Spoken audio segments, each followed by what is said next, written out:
अयोध्या में प्रभु श्री राम जी का मंदिर तैयार हो रहा है, वहां मूर्ति की प्रतिष्ठापना हो रही है। ऐसे समय देश भर के मंदिरों में सफाई होनी चाहिए। जो हमारे मुंबई की आराध्य देवी है, वहां जाकर हम लोगों ने सफाई की है। देवघर के वैद्यनाथ धाम मंदिर में भी दर्शन करने पहुंचे बीजेपी नेता निशिकांत दुबे। पूजा से पहले मंदिर परिसर में साफ सफाई की। अवैध रेत खनन पर नवजोत सिंह सिद्धू के बयान से भड़के बीजेपी नेता शहजाद पूनावाला का फायदे वाली दोस्ती देखनी है तो आप और कांग्रेस में देखिए। आम आदमी पार्टी और कांग्रेस पार्टी अगर फ्रेंडशिप विद बेनिफिट्स देखनी है तो इनका उदाहरण देखिए। एक तरफ तो दिल्ली में सीट शेयरिंग की बातें कर रहे हैं, दोस्ती कर रहे हैं, और पंजाब में कुश्ती कर रहे हैं।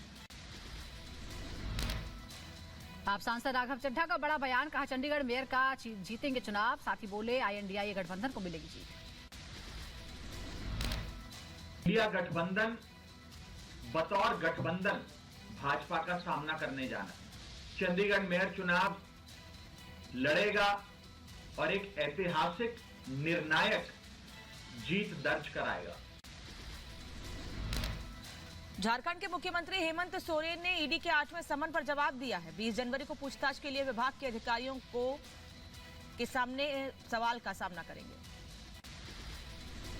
नीरव मोदी और विजय माल्या की प्रत्यर्पण की तैयारी तेज, जल्द ब्रिटेन जा सकती है NIA की टीम। सूत्रों के हवाले से खबर, CBI और ED की टीम भी रहेगी मौजूद। गोरखपुर दौरे के दौरान सीएम योगी ने की वॉल पेंटिंग, दीवार पर कमल को उकेरा। लोकसभा चुनाव के लिए बीजेपी ने शुरू किया वॉल पेंटिंग कार्यक्रम। वॉल पेंटिंग कार्यक्रम में आए लोगों को सीएम योगी आदित्यनाथ ने किया संबोधित। लोकसभा चुनाव में 400 प्लस सीटों का लगाया नारा। अपना बूथ प्रबंधन जितना सशक्त होगा, जितना मजबूत होगा, उतना ही अधिक वोटों से हमारा प्रत्याशी विजयी होकर के जाएगा। फिर एक बार मोदी सरकार, इस बार 400 पार, इस बार।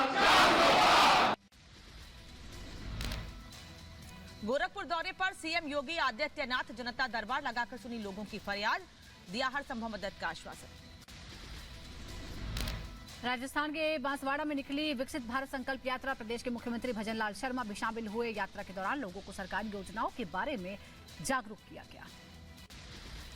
कर्नाटक के राजाजी नगर मेट्रो स्टेशन के पास लगी भीषण आग, 4 दोपहिया वाहन जलकर खाक, किसी के हताहत होने की खबर नहीं। आगे बढ़ते, दमकल विभाग ने आग पर काबू पा लिया है। आपको बता दें कि कड़ी मशक्कत के बाद आग बुझाई गई। फिलहाल आग लगने की वजह साफ नहीं हो पाई है। ग्रेटर नोएडा दादरी बाईपास के पास सड़क हादसा, आपस में टकराई कई गाड़ियां, हादसे में कई लोग हुए घायल। ग्रेटर नोएडा में घने कोहरे की वजह से आपस में कई गाड़ियों की टक्कर हो गई। हादसे में कई लोग जख्मी हुए। दिल्ली के गीता कॉलोनी में हुआ सड़क हादसा, आपस में टकराई कई गाड़ियां, हादसे में एक शख्स की मौत। बेंगलुरु के यलहंका में सिलेंडर ब्लास्ट हुआ, हादसे में 6 लोगों के घायल होने की खबर। घायलों को इलाज के लिए अस्पताल में कराया गया भर्ती। पंजाब के फगवाड़ा में बेअदबी के शक में हत्या, निहंग पर एक शख्स की हत्या का आरोप, आरोपी की तलाश में पंजाब पुलिस। बुलंदशहर के खुर्जा में पैसों के हिसाब किताब को लेकर हत्या हो गई। एक शख्स पर लगा हत्या का आरोप, पुलिस ने आरोपी को गिरफ्तार किया। साझेदारी के कैंटर को लेकर के दोनों व्यक्तियों में आपस में विवाद भी था। आरोपी को हिरासत में लिया जा चुका है, उससे पूछताछ की जा रही है। अग्रिम आवश्यक वैधानिक कार्रवाई पुलिस द्वारा की जाएगी। आगरा में मानवता हुई शर्मसार, लखनऊ एक्सप्रेस वे पर रात भर शव को कुचलते रहे वाहन, फावड़े से खुरच कर इकट्ठा किए शव के टुकड़े। दिल्ली में अमेरिकी दूतावास में कार्यक्रम का आयोजन हुआ। समारोह के दौरान अमेरिकी संगीतकार हर्बी हैनकॉक ने पियानो बजाकर लोगों का मनोरंजन किया।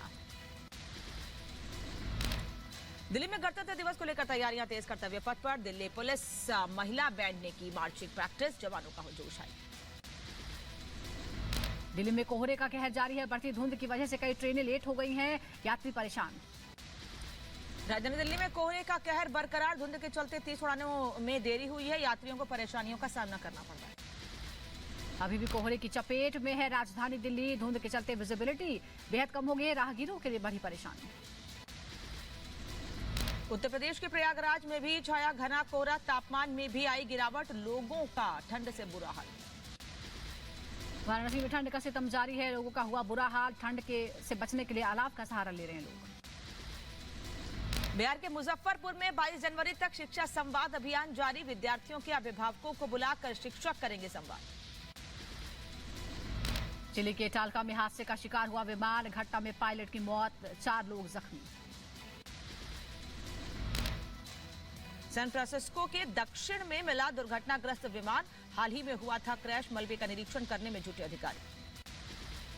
उत्तर और दक्षिण कोरिया के बीच लगातार बिगड़ रहे हैं हालात। उत्तर कोरिया ने दक्षिण के साथ संबंधों का प्रबंधन करने वाली कई एजेंसियों को रद्द किया। इजराइल और हमास के बीच जंग जारी। दक्षिणी इजराइल पर गाजा से किया गया रॉकेट अटैक। हमले के बाद दक्षिण इजराइल में बजे सायरन। मेक्सिको में ट्रांसजेंडर्स की हत्या के बाद एलजीबीटीक्यू समुदाय ने किया हंगामा। साल की शुरुआत में 3 ट्रांसजेंडर्स की हत्या की गई थी। इराक के इरबिल शहर में हुआ हमला, कई इमारतों को क्षतिग्रस्त होने की खबर। ईरान की तरफ से किया गया हमला। और ब्राजील के रियो डी जेनेरो राज्य में भारी बारिश के बाद बाढ़ आ गई है। पानी में डूबे कई लोग, अब तक 12 लोगों की मौत की पुष्टि।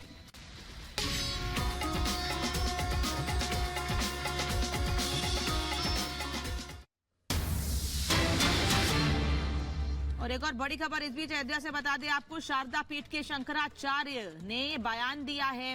प्राण प्रतिष्ठा का समय बेहद शुभ है, तिथि को लेकर कोई भ्रम नहीं है।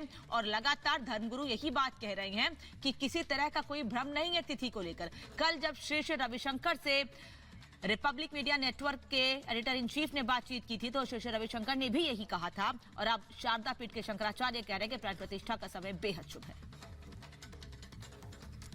22 जनवरी को रामलला की प्राण प्रतिष्ठा होना है। पूरा देश हर्षोल्लास से है और सभी इंतजार कर रहे हैं वो पल कब आएगा। हमारे साथ सदानंद सरस्वती जी हैं, शारदा पीठ के शंकराचार्य हैं।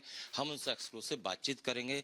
महाराज जी, सबसे पहले तो जो पल जिसका 500 सालों से इंतजार था वो अब आ गया है, इसको लेकर आप क्या कहेंगे? हमारे देश के लिए शुभ लक्षण है और बहुत दिन से जो संकल्प था देशवासियों का, सनातन धर्मावलंबियों का, हिंदू धर्मावलंबियों का, वह संकल्प और वह स्वप्न पूरा हो रहा है। बड़े बड़े आंदोलन, बड़े बड़े युद्ध और बड़े बड़े बलिदान हुए। आचार्यों ने, महात्माओं ने, शंकराचार्यों ने, रामानंदाचार्य जी ने, तमाम प्रजा ने भी, बहुत लोगों ने प्रयास किए। समय आया है और हम लोग ये मानते हैं कि जब समय अनुकूल आता है तब कार्य की सिद्धि होती है और जिसके द्वारा यह कार्य होना होता है उसके कार्यकाल में सिद्धि की प्राप्ति होती है। जही कर जस भवितव्यता तैसे ही मिलई सहाय, आप जहाँ नहीं जात है ताही तहाँ लई जाए। इसलिए कौन क्या करता है और कौन करवाता है, आप सोचिए। हमारे इस देह को चलाने वाला है कौन? मन को चलाने वाला कौन है? अथ केने चितम पतति प्रेषितम मनः, कोई है ना? कोई ऐसी शक्ति है जो हमें संचालित करती है, पूरी सृष्टि को संचालित करती है। हमारे चेतन में बैठ कर के हमें जो चेतनता प्रदान करती है वह शक्ति परमात्मा श्री राम है, जो